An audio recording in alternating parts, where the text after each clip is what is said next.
ಎರಡೂ ತೊಡಿ ಮೇಲೆ ಇಟ್ಕೋಬೇಕು. ಹಿಂಗೆ ಇಟ್ಕೊಂಡು ನೇರವಾಗಿ ನೆಟ್ಟಕೊಂಡಿರ್ಬೇಕ್ರಿ. ಕುತ್ಕೊಂಡು ಏನ್ ಮಾಡೋದು, ಶ್ವಾಸ ಒಳಗಿರತಕ್ಕಂಥದ್ದು ಹೊರಗೆ ಚೆಲ್ಲೋದು ಹಿಂಗೆ.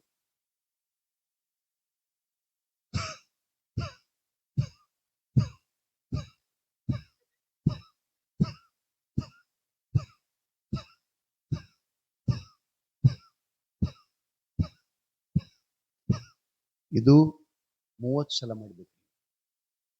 ಇದು ಒಂದು 30 ಸಲ. ಮೊದಲೇ ಹೊಟ್ಟೆ ನೋವು ಆಗ್ತದೆ.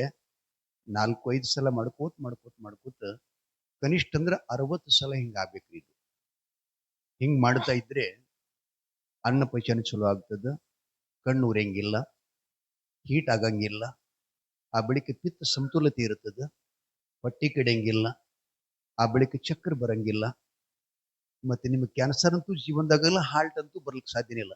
ನಿಮಗೆ ಹಾರ್ಟ್ ಬರುವಂತ ಪ್ರಸಂಗ ಇದ್ರು ಕೂಡ ಸ್ವಲ್ಪ ಹಿಂಗೆ ಇಟ್ಕೋರಿ ಕೈ. ಅದನ್ನು ಹಿಂಗಿಟ್ಟು ಏನ್ ಮಾಡೋದು, ನೀರು ಕುತ್ಕೊಂಡು ಸ್ವಲ್ಪ ಹಿಂಗೆ ಮುಂಜಾನೆ ಅದು ಹಿಂಗೆ ತಿರುಗಿಸೋದ್ರಿ. ಮೊದ್ಲೇದು 2ನೇ ಸಲ ಹಿಂಗ್ ಮಾಡೋದು. ಇದನ್ನ ಮಾಡಿದ್ರೆ ಹಾರ್ಟ್ ಎಂದು ಬರ್ಲಿಕ್ಕೆ ಸಾಧ್ಯ ಇಲ್ಲ. ನಂತರ ಈಗ ಒಂದ್ ಕೈ ಹಿಂಗೆ ಇಟ್ಕೊಂಡು ಈ ಹೆಬ್ಬರಳಿನಿಂದ ಬಲ ಮೂಗಿನ ಸೊಳ್ಳೆ ಮುಚ್ಚೋದು. ಈ ಎಡಮಳ್ಳ ಏನು ಮೂಗಿನ ಸೊಳ್ಳೆ ಇದೆಲ್ಲ, ಇದ್ರ ಶ್ವಾಸ ಒಳಗೆ ಜೊಕ್ಕೊಳ್ಳೋದು. ಹಿಂಗೆ ಜೊಕ್ಕೊಂಡ್ ಬಳಿಕ ಈ 2 ಬಳಿ ಇದರಲ್ಲಿ ಇದನ್ನ ಮುಚ್ಚೋದು. ಒಳಗ್ ಹವಾ ಇರ್ತೈತಿಲ್ಲ, ಅದು ಈ ಬಲ ಮೂಗಿಯ ತೆರೆದು ಇದರಲ್ಲಿ ಬಿಡೋದು.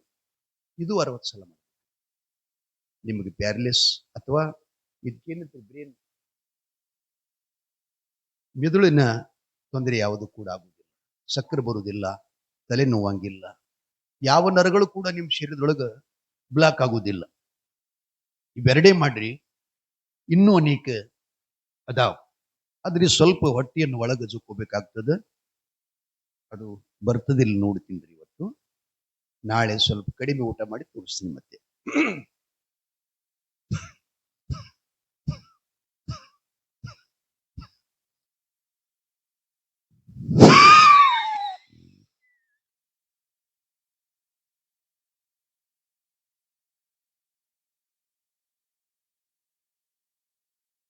ಹಿಂಗಿದ್ದು ಒಳಗೆ ಜೊಕ್ಕೊಂಡ್ರಿ ಅಂದ್ರೆ ನೀವು ದವಾಖಾನೆಗೆ ಹೋಗುವ ಅವಶ್ಯಕತೆ ಇಲ್ಲ.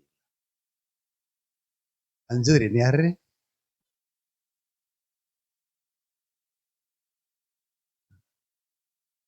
ತಾಯಿ ತಂದೆಗಳೇ, ದಯವಿಟ್ಟು ಇದನ್ನು ಹೆಚ್ಚಿಗೆ ತಾವು ಗಮನ ವಹಿಸ್ರಿ.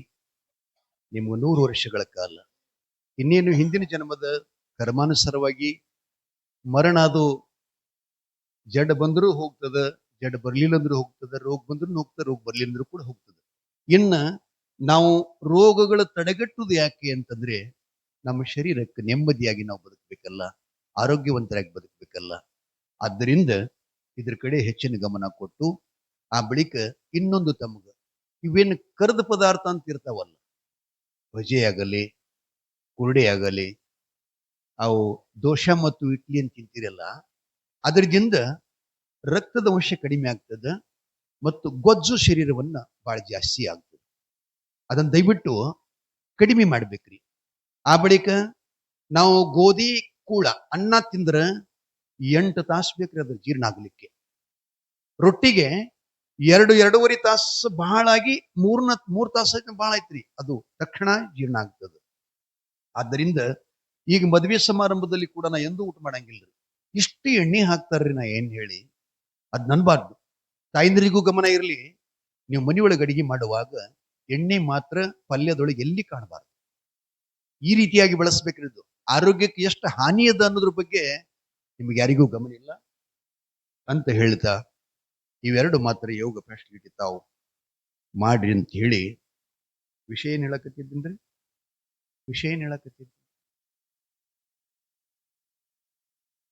ಶಂತನು ಮಹಾರಾಜನ ಮಗ ಭೀಷ್ಮಾಚಾರ್ಯ ತಂದೆಗೆ ಹೇಳ್ತಾನೆ, ಅಪ್ಪ ಇಷ್ಟಿ ತಾನೇ, ನಾನು ಅಮ್ಮನ ಕರ್ಕೊಂಡು ಬಂದು ನಿನಗೆ ಲಗ್ನ ಮಾಡ್ತೀನಿ ಅಂತ ಹೇಳಿ ಆ ಮನೆಗೆ ಬಂದ. ಆ ಎಮ್ಮಗೆ ನಮಸ್ಕಾರ ಮಾಡ್ತಾನೆ. ಅಮ್ಮ, ನಮ್ಮ ತಂದೆಯವರು ನಿಮ್ಮನ್ನ ಪ್ರೀತಿಸಿದ್ದಾರೆ, ಅದಕ್ಕೆ ನೀವು ಹಸ್ನಾಪುರದ ಅರಮನೆಯ ಮಹಾರಾಣಿಯಾಗಿ ನಮ್ಮ ತಂದೆಗೆ ನೀವು ಧರ್ಮಪತ್ನಿಯಾಗಿ ಬರ್ಬೇಕು. ಆದ್ರೆ ನಾನು ನಿಮ್ಮ ಪಾದ ಮುಟ್ಟಿ ಪ್ರತಿಜ್ಞೆ ಮಾಡ್ತೇನೆ. ಏನಂದ್ರೆ ನಾನು ಅಜನ್ಮ ಬ್ರಹ್ಮಚಾರಿಯಾಗಿರುತ್ತೇನೆ. ನಾನು ಮದುವೆ ಆಗಲ್ಲ. ನಿನ್ನ ಹೊಟ್ಟೆಯಿಂದ ಹುಟ್ಟಿದ ಮಕ್ಕಳಿಗೆ ನಮ್ಮ ತಂದೆಯ ಸಿಂಹಾಸನದ ಉತ್ತರಾಧಿಕಾರಿ ಮಾಡುತ್ತೀನಿ ಅಂತ ಆಕೆಗೆ ಪ್ರಮಾಣ ಮಾಡಿ ಒಪ್ಪಿಸಿ ತಂದು ತಂದೆಗೆ ಲಗ್ನ ಮಾಡಿದ.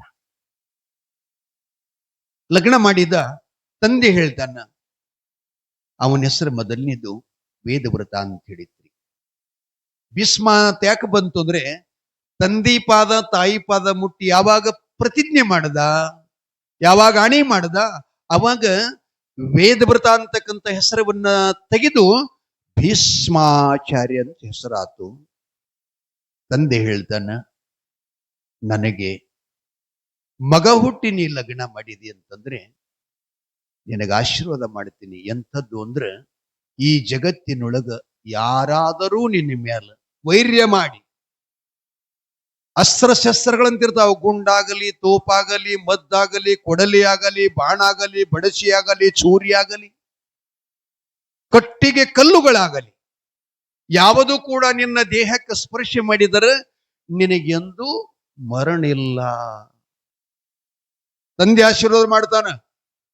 ನೀವ್ ಯಾವಾಗ ಅಂತಿರಲ್ಲ, ಅವನಿಗೆ ಕಲ್ಲಾಗ ಹೋಗೋದ್ರ ಮರಣ ಇಲ್ಲ, ಬೆಂಕಿ ಆಗೋದ್ರ ಮರಣ ಇಲ್ಲ ಅಂತಿರಲ್ಲ, ಹಂಗ ತಂದೆ ನೋಡಪ್ಪ, ನಿನಗೆ ಭೂಮಿಯನ್ನ ಯಾವಾಗ ಸಾಕಾಗುತ್ತದ, ನಿನಗೆ ಇಚ್ಛಾ ಬಂದಾಗ ನೀನು ಹೋಗ್ಬೋದು.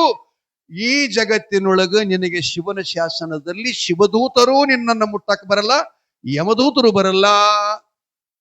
ದೀರ್ಘಾಯುಷ್ಯಾಗಿ ನಿನಗೆ ಆಶೀರ್ವಾದ ಮಾಡ್ತೀನಿ ಅಂತೇಳಿ ಶಂತನು ಮಹಾರಾಜ ಭೀಷ್ಮಾಚಾರ್ಯಗ ಇಚ್ಛಾ ಮರಣವನ್ನ ಆಶೀರ್ವಾದ ಮಾಡಿದಾನಂತೆ. ಹೇಳು ತಾತ್ಪರ್ಯ, ನಮ್ಮ ತಾಯಿ ತಂದೆಗಳ ಪ್ರೀತಿಗೆ ನಾವು ಮಕ್ಕಳಾಗಿದ್ದೀವಿ ಅಂತಂದ್ರೆ ನಮ್ಗೆ ಅಪಮೃತ್ಯುವಿಲ್ಲ, ಆಕ್ಸಿಡೆಂಟ್ ಇಲ್ಲ, ದುರ್ಮರಣ ಇಲ್ಲ, ಹಾವು ಹುಲಿ ಚೇಳುಗಳ ಭಯ ಇಲ್ಲ, ಗುಡುಗು ಸಿಡಿಲಿನ ಭಯ ಇಲ್ಲ. ನಮಗೆ ತಾಯಿ ತಂದೆ ಆಶೀರ್ವಾದ ಮಾಡಿದ್ರಂದ್ರೆ ನಾವು ಬಹಳ ದೀರ್ಘಾಯುಷ್ಯಗಳಾಗಿ ಬದುಕ್ತೀವಿ ಅಂತ ಆಶೀರ್ವಾದ ಕೊಡುವ ದೇವರನ್ನ ವೃದ್ಧಾಶ್ರಮ ಕೊಯ್ದು ಹಾಕಿವಿ. ಯಾರು ಕೊಡಂಗಿಲ್ಲ, ಅವ್ರ ಬೆನ್ನು ಹತ್ತಿ ಬಿಟ್ಟಿವಿ. ಲಕ್ಷದಾಗಿರ್ಲಿ. ವಿಷಯ ಏನಪ್ಪ, ಅಂತ ಭೀಷ್ಮಾಚಾರ್ಯ ಅವ ಕೊನೆಗೆ ಎದರಿ ಮ್ಯಾಗ ಮಲ್ಕೊಂಡ್ರಿ, ಸಾಯಿ ಮುಂದೆ ಎದರಿ ಮ್ಯಾಗ ಮಲ್ಕೊಂಡ್ರಿ, ಶರಪಂಜರದ ಮೇಲೆ, ಬಾಣಿನ ತುದಿಗಳ ಮೇಲೆ, ಇಡೀ ಶರೀರದ ಮೇಲೆಲ್ಲ ಬಾಣ್ ನಟ್ಕೊಂಡಿದ್ದು. ಅಂಥ ತ್ರಾಸ ಅವನಿಗೆ, ಅಂತಹ ಕಷ್ಟ ಅವನಿಗೆ ಬರ್ಲಿಕ್ಕೆ ಕಾರಣ ಏನು ಅಂದ್ರೆ, ಹಿಂದಿನ ಜನ್ಮದೊಳಗವ ಒಂದು ಓತಿ ಕಾಟಕ್ಕೆ ಜೀವ ಹೊಡೆದ. ಓತಿ ಕಾಟದ್ರೆ ಏನಂತೀರ ಅದಕ್ಕೆ? ನಾವು ಹೊಲಕ್ಕದ ಹೊಂಟಾಗ ಹಿಂಗ್ ಮೈ ಶಟಸ್ತದಲ್ಲ, ಕೆಂಪು ಕುತ್ತಿಗೆದು ಹಿಂಗ್ ಮಾಡಿ ಸಿಡಿತದಲ್ಲ, ಓತಿ ಕಾಟ ಅಲ್ರಿ.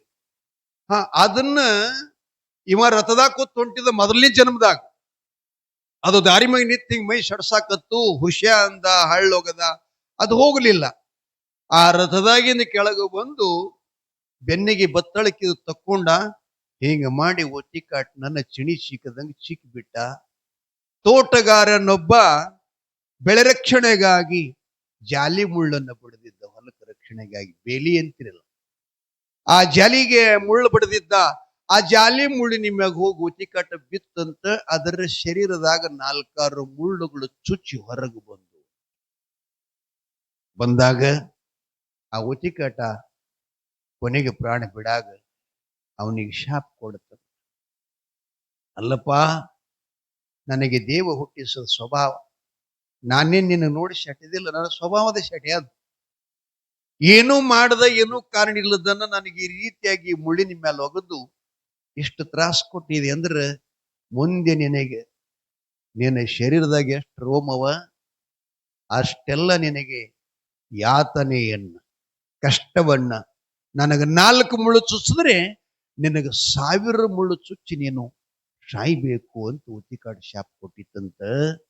ಆ ಓತಿಕಾಟದ ಶಾಪದಿಂದ ಭೀಷ್ಮಾಚಾರ್ಯ ಬಾಣಿನ ಮ್ಯಾಗ ಮನಗುವ ಪ್ರಸಂಗ ಬಂತು. ಪ್ರಸಂಗ ಬಂತು. ಅರ್ಥ ಆಗುತ್ತದಿಲ್ರಿ ನಾ ಹೇಳೋದು? ಅದಕ್ಕೆ ನಾವು ಎಷ್ಟು ಪ್ರಾಣಿಗಳನ್ನು ಹೊಡೆದೀವಿ ಅನ್ನೋದು ನಮ್ ತಲೆಯಾಗಿರ್ಲಿ. ಧೃತರಾಷ್ಟ್ರನ ಕಣ್ಣು ಯಾಕೆ ಹೋಗ್ಯಾವ ಗೊತ್ತೇನ್ರಿ? ಅವ ಹಿಂದಿನ ಜನ್ಮದಾಗ ರಾಜನೇ ಇದ್ದ. ಒಂದೂರಾಗ ಆಮ್ ಸಭಾ ಇತ್ತಂತ್ರಿ. ಗ್ರಾಮ ಸಭಾ ಅಂತ ಮಾಡ್ತಾರಲ್ಲ ಪಂಚಾಯತಿಯವ್ರು. ಆಮ್ ಸಭಾ ಇತ್ತು. ಆ ಸಭಕ್ ಹೋಗಿದ್ದ. ಹೋದಾಗ ಸಭಾ ತೀರಿಸ್ಕೊಂಡ್ರು. ಮತ್ತ ಅವ್ರಿಗೆ ಬೇಕಾಗಿರ್ತಕ್ಕಂಥವ್ರ ಮನ್ಯಾಗ ಪಕ್ಷದ ಊಟ ಕೊಡ್ತಿರ್ತಾರಲ್ಲ, ಅವ್ರ ಮನೆಗೆ ಊಟಕ್ಕೆ ಹೋದಾಗ ಅವ್ರು ಏನ್ ಮಾಡಿದ್ರೆ ಪಲ್ಯ ಅಂತಂದ್ರೆ ಇವು ಹಂಸ ಪಕ್ಷಿ ಇರ್ತಾವಲ್ರಿ, ಅದನ್ನ ತಂದು ಕೊಯ್ದು ಅದರಲ್ಲಿ ಪಲ್ಯ ಮಾಡಿರಂತ. ಇವ ತಿಂದಿದ್ದ. ಬಹಳ ಸಿಹಿಯಾಗಿತ್ರಿ ಅದು. ನಾಲ್ಗಿಗೆ ಕೇಳ್ದಂತ, ನಾ ಇಂಥ ಪಲ್ಯ ಎಂದು ಊಟ ಮಾಡಿಲ್ಲ, ಏನ್ ಕೋದಿರಿ ಇದು ಅಂತ ಕೇಳಿದಾಗ ಹಂಸ ಪಕ್ಷಿ ಅಂತ ಹೇಳಿದ್ರಂತ. ಆ ಬಳಿಕೆ ಅಂದ, ಇದು ತೃಪ್ತಿ ಆಗತನ ತಿನ್ಬೇಕಂತ ಹೇಳಿ ರಾಜನೇ ಇದ್ದ. ಸೇವಕರಿಗೆ ಹೇಳದ, ದಿನಾ ಒಂದ್ ತರಬೇಕು, ಪ್ರತಿನಿತ್ಯ ಅಂತ ಹಂಸ ಪಕ್ಷಿ ತಂದು ನನಗೆ ಅಡಿಗೆ ಮಾಡಿಸ್ಬೇಕಂತಂದತ್ತ. ಎಷ್ಟು ಪಕ್ಷಿ ತಂದು ತಿಂದಿದ್ದ ಅಂದ್ರ 101 ಪಕ್ಷಿಗಳನ್ನ ತಂದು ತಿಂದಿದ್ದಂತ.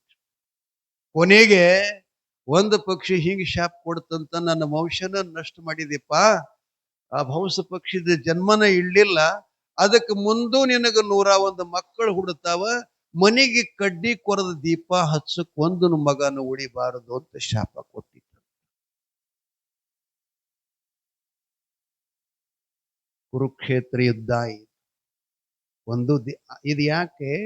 ಸಂಜಯನಿಗೆ, ವಿದುರನಿಗೆ, ಧೃತರಾಷ್ಟ್ರ ಕೇಳದಂತ, ಏನ ಅಂತ ಪಾಪ ಮಾಡಿದ್ನಿಪ್ಪ, ಒಂದರ ಮಗ ಉಳಿಬೇಕಲ್ಲ, ದುರ್ಯೋಧನಾದಿಗಳು ಹೋಗ್ಲಿ, ಸಾದಾ ಮಕ್ಕಳರು ಉಳಿಬೇಕಲ್ಲ, ನಮ್ ತಾಯಿ ತಂದಿ ಜೋಪಾನ್ ಮಾಡ ಗಂಡ ಹೆಂಡತಿಗಂತ ಅಳ್ಳಾಕತ್ತಂತ.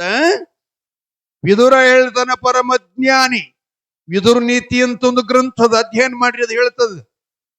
ಅವ ಹೇಳದಂತ, ಯಪ್ಪ, ಪೂರ್ವ ಜನ್ಮದಲ್ಲಿ ನೀ ಮಾಡಿದ ಕರ್ಮ ನಿನಗ್ ಬಂದ್ ತಟ್ಟಿ ಅದ, ಇದಕ್ಯಾರು ಹೊಣೆಗಾರರಲ್ಲ ಅಂತ ಹೇಳಿದ್ರಂತ.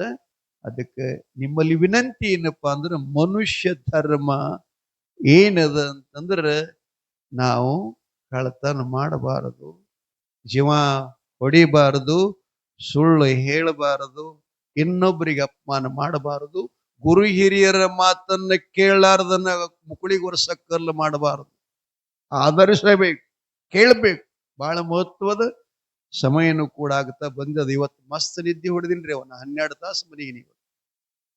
ನಿನ್ನ 1 ಗಂಟೆಗೆ ಮಲ್ಕೊಂಡ, 9 ಗಂಟೆಗೆ ಇದ್ದೀನಿ. ಮತ್ತು ದತ್ತ ಪೂಜಾರಿ ಅವರ ತೋಟದಲ್ಲಿ ಊಟ ಮಾಡಿ ಬಂದು ಮಲ್ಕದವ. 6 ಗಂಟೆಗೆ ಇದ್ದೀನಿ. ಇವತ್ತಿನ 3 ತಾಸು ಹೇಳಂದ್ರು ಹೇಳ್ತೀನಿ. ಕೊಂಡ್ರವ್ರು ನೀವು ಗಟ್ಟಿಬೇಕು. ಆಯ್ತಂದ್ರೆ ಸುಮ್ಮನೆ ಹೆಂಗೆ ಹೇಳ್ಬೇಕು? 1000 ರೂಪಾಯಿ ಕೊಡು ಮೊದಲ. ಪುಕಾಟ್ ಅಂದ್ರೆ ಬಹಳ ಮಂದಿರಿ, ಪರವಾಗಿಲ್ಲ. ನಿನ್ನೆ ಹೋಗಾಗ ಒಬ್ಬ ತಾಯಿ ಒಂದು ಹಾಡನ್ನು ಕೇಳ್ಕೊಂಡಿದ್ದಾರೆ. ಯಪ್ಪ, ಅದನ್ನು ಹಾಡಬೇಕಂತ ಆ ಗೀತೆಯನ್ನು ಹಾಡ್ತೀನಿ, ನೀವು ಕೇಳಿರದ.